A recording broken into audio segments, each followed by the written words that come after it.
안녕하세요. 금년의 화두가 소통인 거 아시죠? 소통을 할 때 가장 먼저 되어야 될 부분이 부모와 자녀의 관계가 아닌가 싶습니다.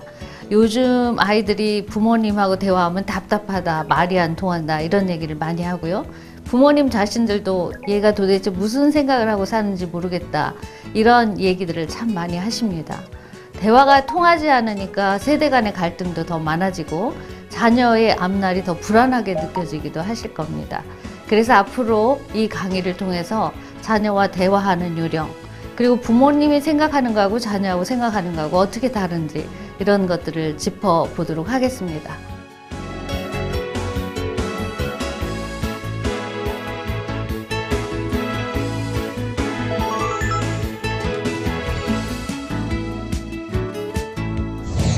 전반적으로 자녀가 부모와의 대화를 회피하는 이유를 살펴보려고 하는데요. 일단 아이들은 태어난 순간부터 부모에게 떨어져 나갈 준비가 돼 있습니다. 대개 보면은 모든 동물들이 태어나면 바로 자기가 일어서서 걷잖아요. 그리고 살궁리를 하고 약간의 보호를 받지만 금방 독립을 합니다. 인간도 동물의 범주 안에 있기 때문에 태어날 때부터 독립할 준비가 다 돼 있는 거죠. 그런데 이제 인간만이 털이라든가 또 혼자서 살아갈 수 있는 여러 무기, 날카로운 이빨이나 발톱 이런 게 없이 태어나기 때문에 사실상 다른 동물에 비해서 부모의 보호가 좀 필요한 부분이 있긴 합니다. 그러나 인성적으로는 사실 부모한테 떨어져서 빨리 독립해야 내가 한 사람의 인간으로서 온전해진다 이런 생각들이 머리에 가득 차 있는 것이죠. 부모님들이 그걸 생각해야지 아이들하고 관계를 잘 이룰 수가 있는데 부모님들은 대개 자기 자신이 아이들을 세상에 태어나게 했기 때문에 내 마음대로 해도 된다, 나와 똑같은 존재다 이런 오해들을 많이 하게 됩니다. 그래서 늘 감시하는 분위기를 만들어 놓고 아이들은 아이들대로 그 감시를 피하려고 하게 되죠. 사실상 아이들은 한 3살 정도만 돼도 반항을 시작하잖아요. 자기가 가고 싶은 곳을 못 가게 하면은 부모님한테 막 소리 지르면서 대들고 그리고 또 자기가 호기심 때문에 만지고 핥고 이러는 거를 치우면은 화를 내기 시작합니다. 그런데 또 나름대로는 부모님의 보호가 없으면 자기가 살기 힘들다는 것을 알게 됩니다. 그래서 대부분 아이들은 부모님이 곁에 있어 주기를 바라는 한편 간섭하는 거는 굉장히 싫어하죠. 이 속성을 알아야만 아이들에게 적당한 거리를 두고 대할 수가 있고 그 적당한 거리가 소통에 굉장히 중요한 열쇠가 되는 것입니다. 대부분 우리 부모님들이 아이들을 간섭하는 건 믿지 못해서 그런 거죠. 아주 어린 아기 때 벌거숭이로 태어나기 때문에 사소한 거 하나까지 다 챙겨야만 이 아이가 온전하게 잘 될 거다 이런 생각을 하게 되는데 아이들이 성장해 가면서 조금씩 달라지고 독립할 준비를 한다 이 생각을 못하기 때문에 아주 어린 아기 때 가졌던 그 보호 본능을 계속 유지하게 됩니다. 그것을 아이들은 귀찮아하게 되는 거죠. 그래서 자녀가 부모와의 대화를 회피하는 첫 번째 이유는 자기의 독립적 의지를 막는 데서 오는 거고요.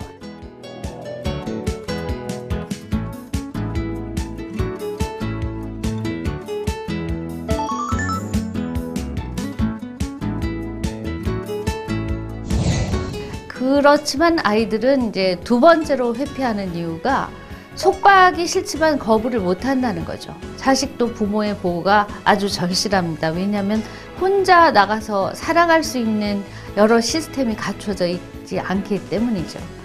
그런데 자기가 의지를 하는 한편 속박이 싫기 때문에 부모님의 속박이 심하면 거부는 못해요. 대놓고.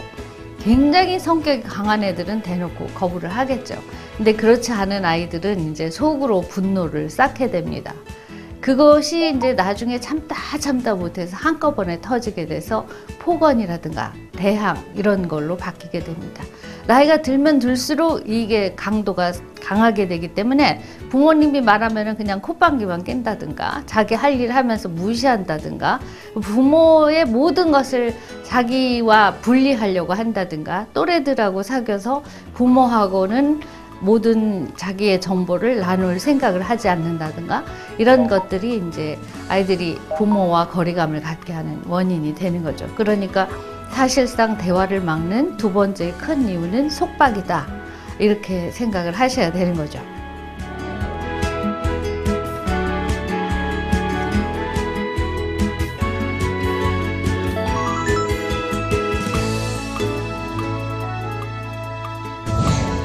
세 번째로 자녀가 부모와의 대화를 회피하는 이유를 보면은요, 부모 자신도 아이 돌보느라고 너무 감정이 많이 쌓인다는 거죠.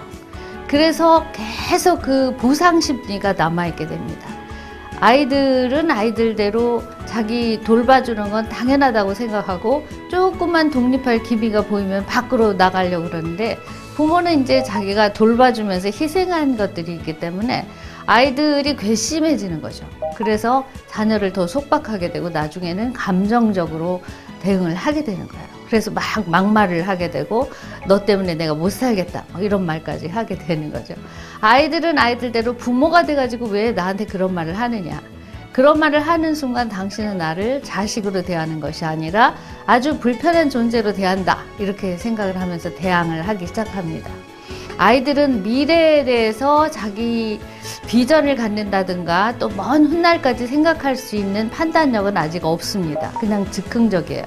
당장 놀고 당장 즐겁고 이런 것에 빠지기 쉽기 때문에 부모에게 화가 나면은 자기 인생을 스스로 파괴하는 것도 그냥 아무렇지도 않게 할 수가 있는 거죠. 사실 부모하고 자녀 간의 소통이 안 돼서 가장 큰 문제를 일으키는 것이 자식이 스스로 인생을 파괴하는 거예요. 학교를 안 간다든가 옆에 나쁜 친구들하고 어울려서 담배를 피우고 술을 마시고 심하면은 이제 가출을 한다든가 이런 일들이 계속 반복이 되다 보면 나중에는 이제 서로 손을 쓸 수 없는 관계까지 가게 되는 거죠. 사실상 부모가 자녀와 대화를 잘해서 이 문제를 풀기 위해서는 부모님이 굉장한 인내심을 가져야 된다는 것을 다시 한번 강조하고 싶고요. 이 문제를 그러면 어떻게 해결할 것인가 해결책을 좀 알아보도록 하겠습니다. 일단 부모가 자식의 생각하는 법, 생리적 특성, 반항하는 이유를 자세히 살펴봐야 됩니다. 그러니까 부모는 모든 것이 자기 생각했던 대로 아이에게 전수될 거라고 생각을 하는데 천만의 말씀이라는 거죠. 아이들은 사는 시대가 다르고요. 또 그리고 국민소득도 다르잖아요. 부모 세대는 뭐 10,000불 이하였다면 아이들은 벌써 22,000불 사는 게 풍요롭고 또 그 걱정거리가 굉장히 다른 거죠. 이거를 인정하지 않고 옛날 방식으로 공부만 해라. 우리 때는 뭐 네 나이 때 어른들 하는 일 다 했다. 너는 왜 안 하느냐. 이렇게 다그치고 이럴 때 반항을 하게 되는 거죠. 그래서 아이가 반항하는 이유가 어디서 오는가. 이거를 파악하고 거기에 맞춰서 대화를 하려는 자세를 가져야 이 문제를 해결할 수 있는 것이죠. 자식과 대화를 잘하려면 자식의 문화를 알아야 돼요. 저 같은 경우도 아들만 둘 키웠는데 이 아이들이 사춘기 됐을 때 자기들끼리만 방 안에 탁 들어가서 문을 잠그고 대화를 깊이 하더라고요. 제가 특별히 잘못한 거가 없는 것 같고 저는 일하는 엄마였기 때문에 그렇게 간섭하는 편이 아니었는데도 애들이 그런 태도를 보여서 굉장히 당황했어요. 더구나 이제 제가 미국으로 공부하러 가서 그 공부하는 와중에 아이들이 그런 태도를 보이니까 어떻게 해야 될지를 모르겠더라고요. 그래서 제가 이제 저를 가르치신 교수님을 찾아가서 상담을 구했는데 그분이 이런 얘기를 하세요. 애들이 좋아하는 영화를 같이 봐라. 근데 그 당시에 아이들은 중학생이었기 때문에 때려 부시고 뭐 피가 튀기고 이런 영화를 굉장히 좋아했고 저는 정말 그 눈물 없이는 볼 수 없는 서정적인 영화를 좋아했거든요. 그래서 항상 영화 보러 가면은 아이들은 이제 멀티 컴플렉스 안에서 그 때려 부시는 영화 쪽으로 보러 가고 저는 이제 그런 서정적인 영화를 보고 끝나고 딱 만나서 같이 왔어요. 미국의 경우는 아이들을 자동차 태워줘야 되니까 같이 가거든요. 근데 같이 영화를 보고도 할 말이 없는 거예요. 서로의 문화를 모르기 때문에 애들은 지네 둘이 무슨 총이 나왔는데 그 총이 뭐 최신 거고 그게 낡았고 막 이런 얘기를 하는데 저는 거기 한마디도 끼지 못하게 됐는데 그 교수님께서 그런 거를 먼저 없애야 된다. 그래야 대화가 잘 된다. 그러니까 네가 좀 불편하더라도 아이들 좋아하는 영화를 봐라. 그렇게 말씀을 하시더라고요. 근데 실제로 그 아이들이 보는 영화를 보니까 멀미가 나는 거예요. 화면 전환이 너무나 빨라가지고. 근데 한참 보고 나니까 이제 익숙해졌는데 그 영화를 보기 시작하니까 아이들이 왜 총싸움하는 영화를 좋아하는가, 그리고 좀 폭력적인가, 이런 거를 이해할 수 있게 되고, 그 안에서 대화를 하니까 대화가 굉장히 쉬워졌어요. 그러니까 사실상 아이들이 즐기는 문화, 이거를 그냥 애들이 문제야 이렇게만 생각하지 마시고 그 안에서 이해를 하면 대화거리가 굉장히 많아진다는 걸 말씀드리고 싶습니다.